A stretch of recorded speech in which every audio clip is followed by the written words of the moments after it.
Hi, Ben here again. All right, today we're going to talk about the lab work for week 2.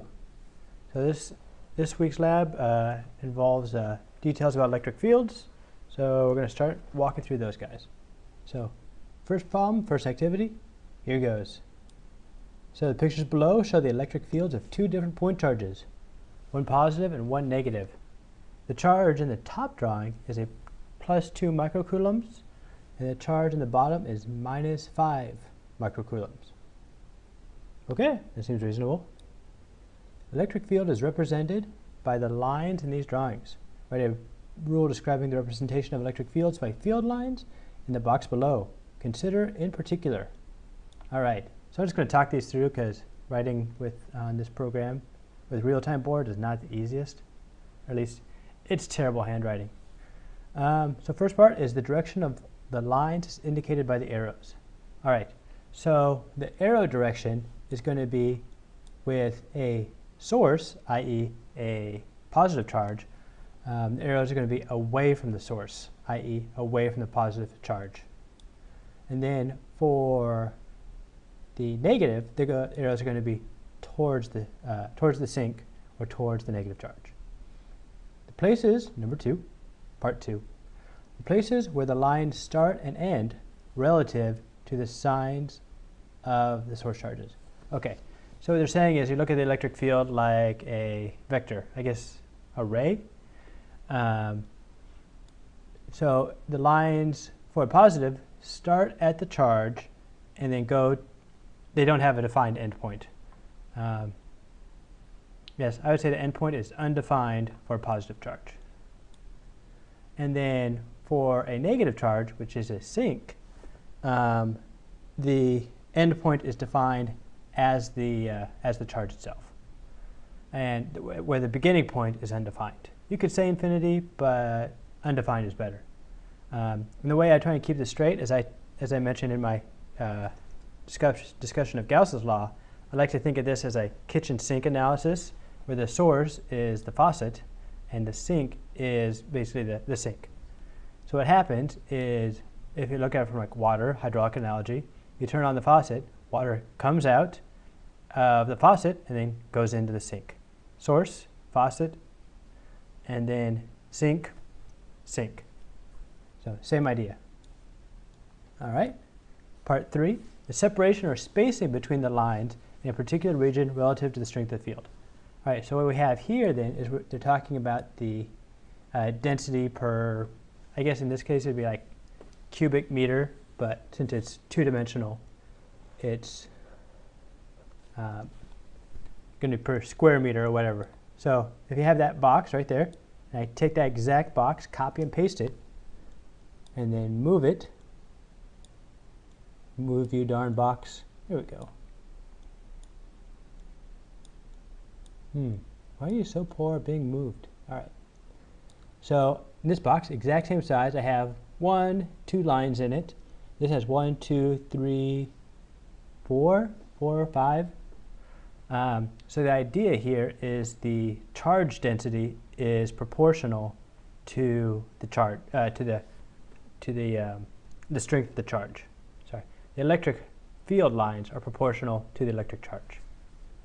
So I would say something where it has something where you have the phrase, and I'm just going to write down a more mathematical term,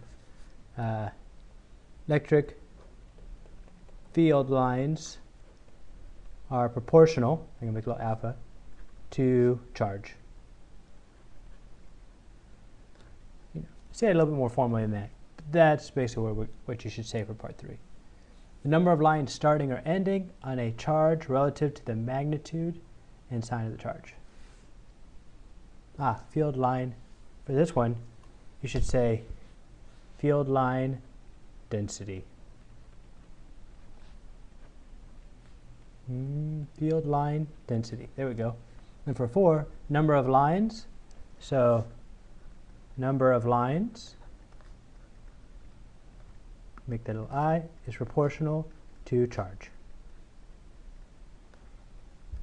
Relative to the magnitude, proportional to charge magnitude. and then direction will determine the direction of the sign of the charge will determine the direction of the arrows. The presence or absence of an electric field between the electric field lines. There is a presence between the field lines. This just represents, so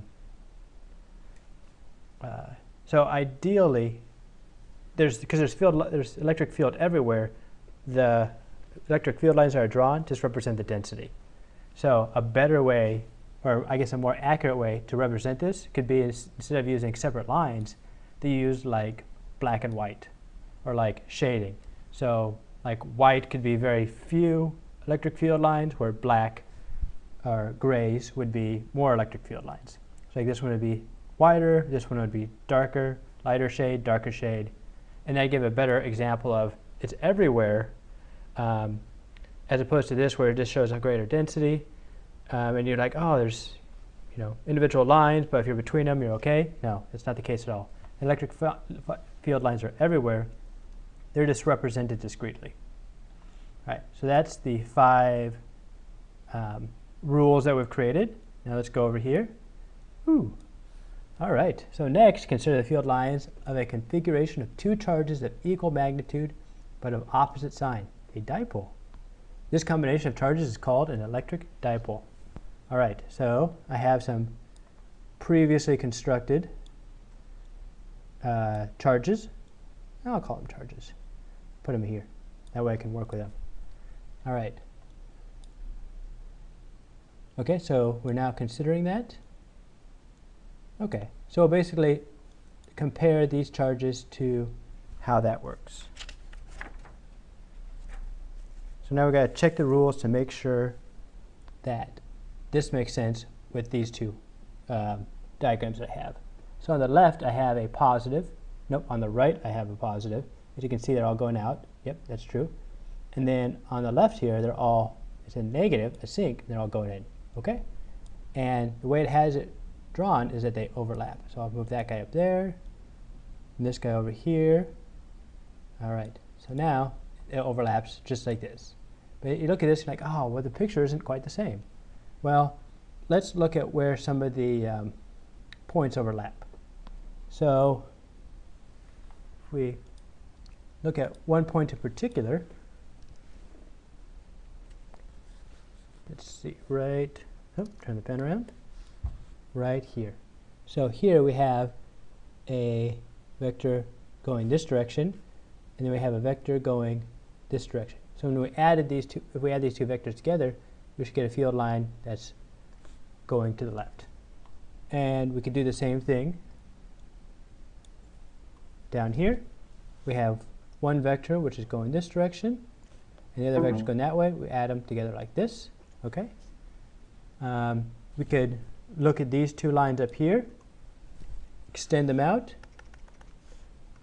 and what would happen is we have one going this way and another one going this way. Okay, so we should get lines going this direction. Seems reasonable. Yep. So looking at the ones in between, if we look at our same position right here, yep, looks like we have a vector going this direction. If I haven't mentioned it yet, I don't think I have, the way you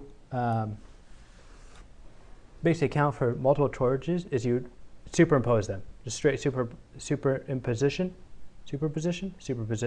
It's like you draw one on a plate of glass, you draw the other one on a plate of glass, and you put them right on top of each other. And then wherever the 2 fields overlap, which they're kind of infinitely everywhere, so they'll kind of overlap everywhere. Easiest just look where the 2 lines overlap, is where you then draw the vectors at those 2 lines, then you just add those vectors. So like here, we got the vectors going left, vector going left, because it's the sum of those 2 vectors. And then up here, we have the vector going left up there, with the vector going left over here. And we could do the same thing for all the other vectors.